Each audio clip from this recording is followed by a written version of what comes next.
இன்றே டவுன்லோட் செய்து உங்கள் ஃபேவரட் ஷோக்களை என்ஜாய் பண்ணுங்க. லக்ஷ்மி, ஒரு நிமிஷம்.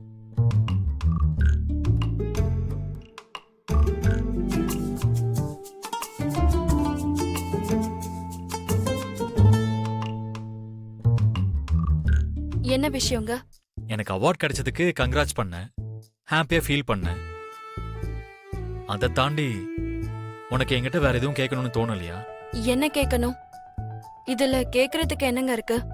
அதாவது உன் மனசுல எந்த விதமான ஒரு சந்தேகமும் இல்லையா? நீங்க இப்போ என்ன விஷயத்த பத்தி பேசிக்கிட்டு இருக்கீங்க? அப்போ லக்ஷ்மி அவார்ட் ஃபங்க்ஷன் பார்க்கலையா? ஏங்க, நான் உங்களை தான் கேக்குறேன். நீங்க என்ன விஷயத்த பத்தி பேசிக்கிட்டு இருக்கீங்க?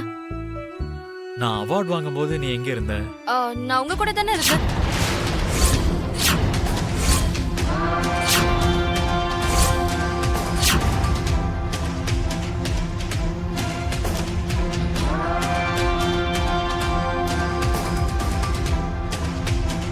ஏன் கூட இருந்தியா? அதாவது நீங்க அவார்ட் வாங்குறத நான் டிவில பார்த்தேன். அந்த நேரத்துல என்னன்னு தெரியல, நானும் உங்க கூட இருந்த மாதிரி தான் எனக்கு தோணுச்சு. நீ டிவியில ப்ரோக்ராம் பார்த்திருந்தா கண்டிப்பா ஒரு ஒரு விஷயத்தை பத்தி கேட்டிருக்கணும். அதான் எதை பத்தி கேக்குறீங்க? அந்த அவார்ட் ஃபங்க்ஷன்ல ஒரு பொண்ணு டைரக்டா அவ தான் என் பொண்டாட்டின்னு சொன்னான். நான் தான் அவ புருஷன்னு அங்க இருக்கிற எல்லாரும் முன்னாடி வச்சு சொன்னான்.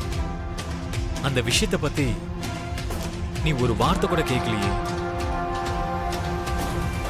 அந்த விஷயத்தை பத்தி நீ எவ்வளவு யோசிச்சிருப்ப, உள்ளுக்குள்ள எவ்வளவு வேதனைப்பட்டிருப்ப. வந்ததுக்கு அப்புறம் நீ அந்த விஷயத்துக்காக எப்படியெல்லாம் ரியாக்ட் பண்ணுவேன்னு நான் யோசிச்சுக்கிட்டு இருந்தேன். ஆனா உங்ககிட்ட அந்த விஷயத்தை பத்தி எந்த ஒரு கேள்வியுமே இல்லை.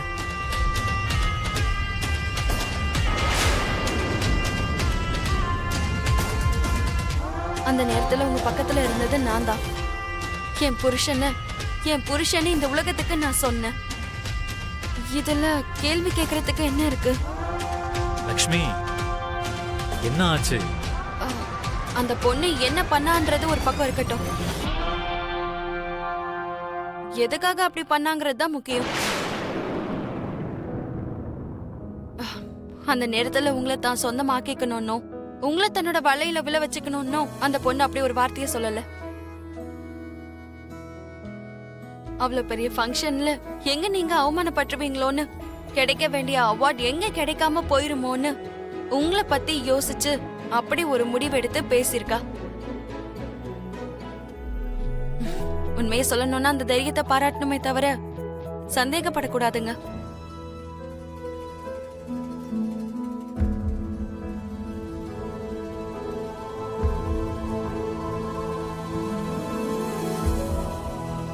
லக்ஷ்மி கிட்ட என்ன இவ்வளவு மாற்றம் தெரியுது? எனக்கும் மனிஷாவுக்கும் நடுவுல காதல் இருக்குன்னு தெரிஞ்சு வீட்டையே ரெண்டாக்கிட்டா. அப்படி இருக்கும்போது பாகியலட்சுமி மித்ரா என் புருஷன்னு சொல்லும்போது லக்ஷ்மிக்கு பாகியலட்சுமி மேல கொஞ்சமாவது கோபம் வந்திருக்கணும். ஆனா அப்படி எதுவுமே இல்லைன்னா இந்த மாற்றத்துக்கு என்ன அர்த்தம்?